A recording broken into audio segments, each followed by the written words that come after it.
Shree, thank you very much for joining us today. Many people have been asking me about platinum and palladium, just given the moves that we've seen in these metals this year and just in the last few months. And I have to admit, these are metals that I don't follow that well, and I don't know too much about them. So I'm hoping you can help me with that. And you're a senior portfolio manager at Sprott Asset Management, and you invest in the sector, so you're the right person to speak to. And I just want to jump right into it. One of the things I often hear about are platinum and palladium fall under this category of PGMs. What exactly are PGMs? PGMs are platinum group metals, and it's a certain group of metals which tend to coexist together in the Earth's crust, and they're oftentimes mined together. So we're talking about platinum, we're talking about palladium. Sometimes people throw in rhodium, ruthenium. These are all different elements that kind of round up the PGM complex. So let's attack each one of these metals by themselves. And I want to start with platinum. It's trading around $1,700 an ounce, give or take. It's up 80% on the year. What's been driving this demand in platinum? The the demand in platinum has been, I would say, robust for many, many years. If you're asking about what is driving the price movement in platinum, and platinum is up, I think, circa 75, 76% year to date.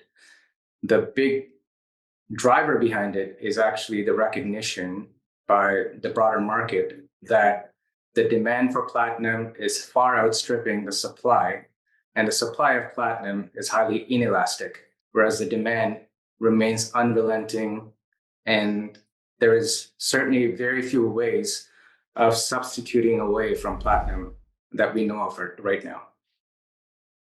And why don't we talk about the demand for platinum? What's driving the demand? What's it used for?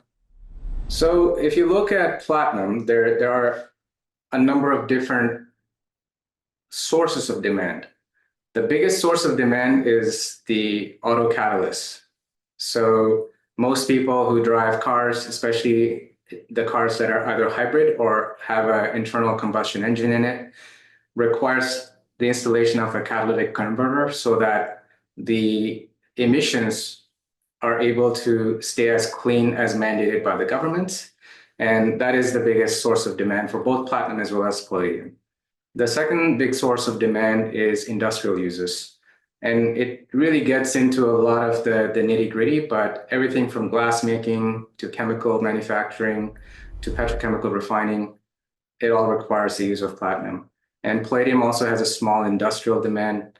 And very similar to platinum, it's used to catalyze or be in place for very high-end electronic applications, capacitors, IoT, that sort of things. And so when you say platinum or the number one use of platinum is for catalytic converters, what percent would it be?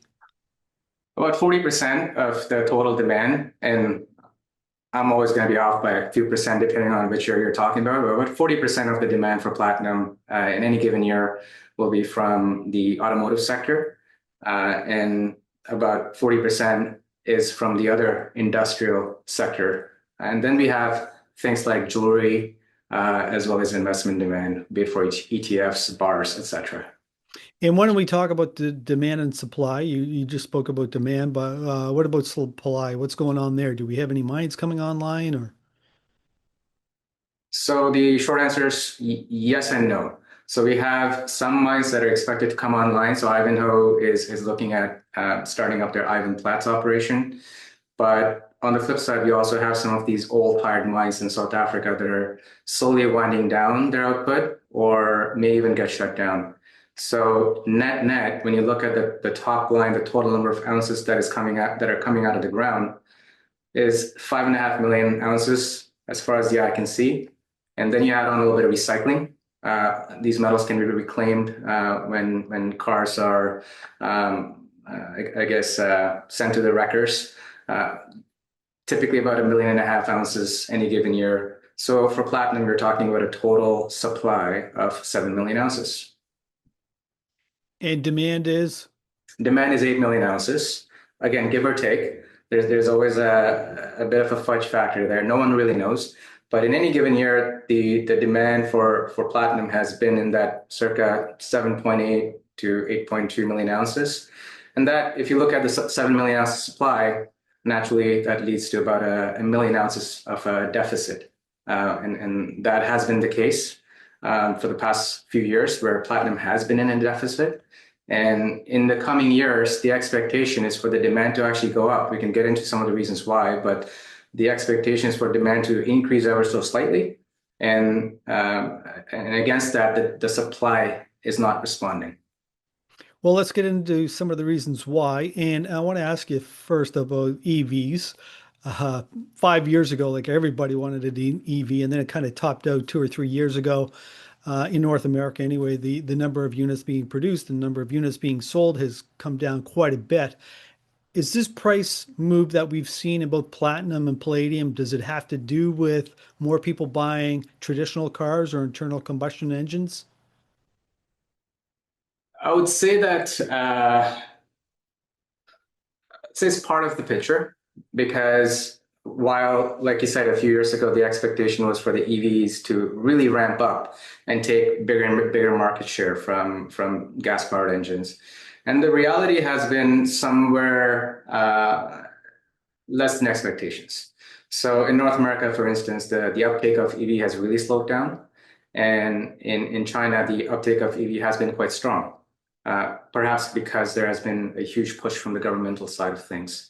So against that, what is also taking place is that Europe is asking for tighter emissions out of gasoline-powered, diesel-powered cars. China is similarly asking for stronger standard, lower emissions. So now there's a China 7 standards that will be coming out for 2026. And all of this just necessitates for both regular gas-powered cars, diesel-powered cars to have a slightly higher amount of loading, be it for platinum or palladium, as well as for hybrid cars. So 5, 6 years ago, hybrid was not really something that was being talked about. Now more and more automakers, big automakers, especially automakers like Honda, for instance, they were about to pivot full on into EVs. And now they are taking a step back. They're recognizing that hybrid perhaps is the better way forward because it is more efficient and what have you. But hybrids, just like regular gas-powered cars, still require a catalytic converter, and that requires platinum palladium to be installed in there. So overall, I would say the net effect has been a bit of a surprise in terms of where people thought the demand for platinum and palladium would be 5 years ago when we're talking about today, and where it actually is materializing right now.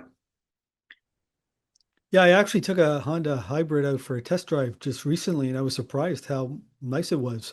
And I would definitely buy one of those, but I would not buy an EV yet for numerous reasons. The big one being we both live in a very cold environment, and they just don't hold their charge as well in the winter. And the other thing has to do with the infrastructure. So I'm not buying an EV anytime soon. Maybe that'll improve over the next 5 years, but we'll see what happens. Okay, why don't we move on now and talk about palladium because this is also it's up over 60% on the year with a big part of that move just coming in the last few months, trading around $1,500 an ounce. What's happening here? Yeah, like you pointed out, palladium's up over 50%, and palladium had really sold off on the expectation that its main source of demand was going to slowly whittle lower. And palladium is a bit of a one-trick pony. 85% of its demand comes from the auto sector. And if people were thinking that over time, there would be a big shift away from gasoline-powered cars, naturally palladium would be one of the biggest hit as a result. But like we talked about earlier with platinum, the expectation from 5 years ago has not really materialized today. And as a result, the demand for palladium has remained a little bit more robust than many had given palladium credit for. And if you recall, if you go back to 2016, prior to that, for 3 or 4 years, the price of palladium was kind of stuck in that $6,800 per ounce range while it was in a deficit. And once that deficit became a worry, and investors started picking up on it, the price went from $600 to north of $3,000. And we are still in a bit of a deficit situation as far as palladium is concerned. It is not as deep of a deficit, but it is in a deficit, and that deficit is not expected to be in a surplus territory, at least for the next couple of years. So that recognition of palladium, uh, perhaps not, or recognition of palladium being as tight as it is right now, is part of what's driving the price action in palladium. Palladium's up over 50%, like you said. And you mentioned that a large percentage of platinum comes from South Africa. What about palladium? Where does it come Around from? 40% of the global palladium supply comes from South Africa. And I think it's closer to 75% of all the platinum supply comes from South Africa today. So as I mentioned, they both platinum and palladium have put in significant moves this year. Where do you see the price going in the coming years? So deficits lead to the recognition of a mismatch between the supply and demand. We are in a deficit situation for both platinum as well as palladium. The deficits for platinum are perhaps a bit more intense. We're in a bit of a critical level right now in that the above ground stockpiles that we currently have observed around the world are just not enough to be able to meet the said deficits for more than 3 or 4 years out. And after that, what happens? I mean, you can be in a scenario where you all of a sudden can't manufacture enough cars because you don't have enough platinum to go around or enough palladium to go around. So my suspicion is that the price of platinum is due for a significant re-rate. It is a very small esoteric market. I mean, like I said, we're talking about a market that is only 7 million ounces total per year. So it takes a long time for investors to recognize this. But when they do, the price response tends to be quite spectacular. And so far, we're perhaps witnessing the first leg up on that price response side of things, with platinum having moved from circa under $900,000 to $1,600-$1,700 right now. And you mentioned that we've been running at a 1 million ounce deficit. How long have we had that deficit? And is a million ounces like, have we seen that in the past, or is that a big number, or can it get a lot larger? So the deficit in platinum was not a deficit forever, right? So if you go back, I think in 21 or 22, the deficits, or might even have been a small surplus at that time. But those deficits have been growing recently, because we have seen earlier we touched on palladium and how the price went from 600 to 3,000 plus. So naturally, platinum and palladium to some degree can be substituted one to the other. And we had seen some of the automakers shift away from palladium being too expensive towards platinum, which was more readily available and was not in a deficit situation.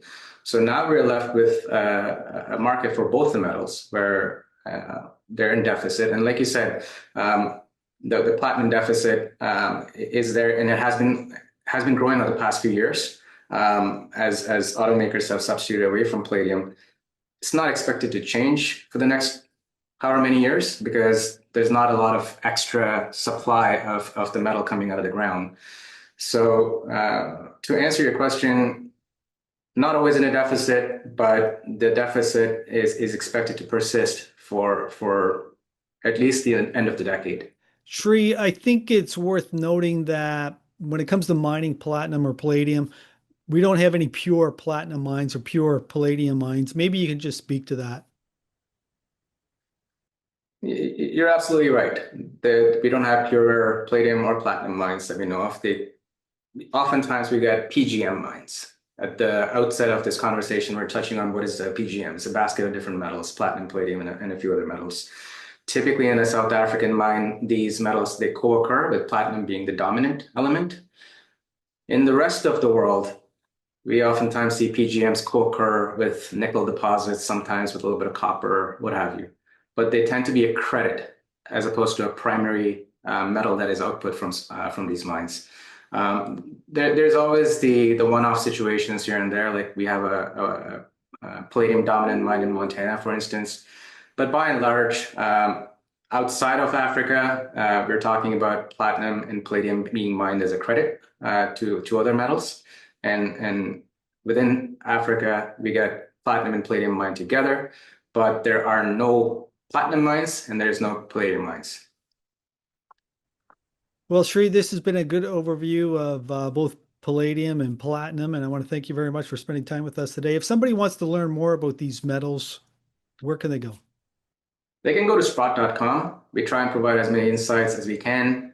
We try to be timely about it, especially when we see a big shift happening on either the supply demand side of things or in response to a big price action. So we try to produce some content around that.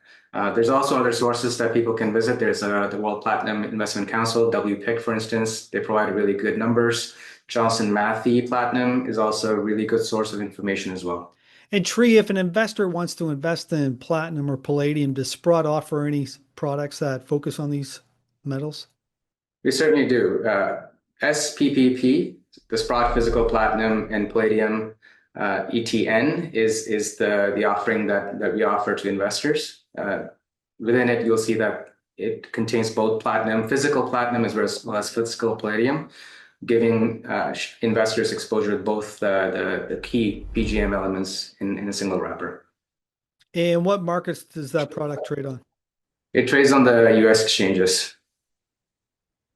Well, Shree, this has been a great discussion, and I want to thank you very much for spending time with us today. Thank you so much, Jimmy. Pleasure to be on.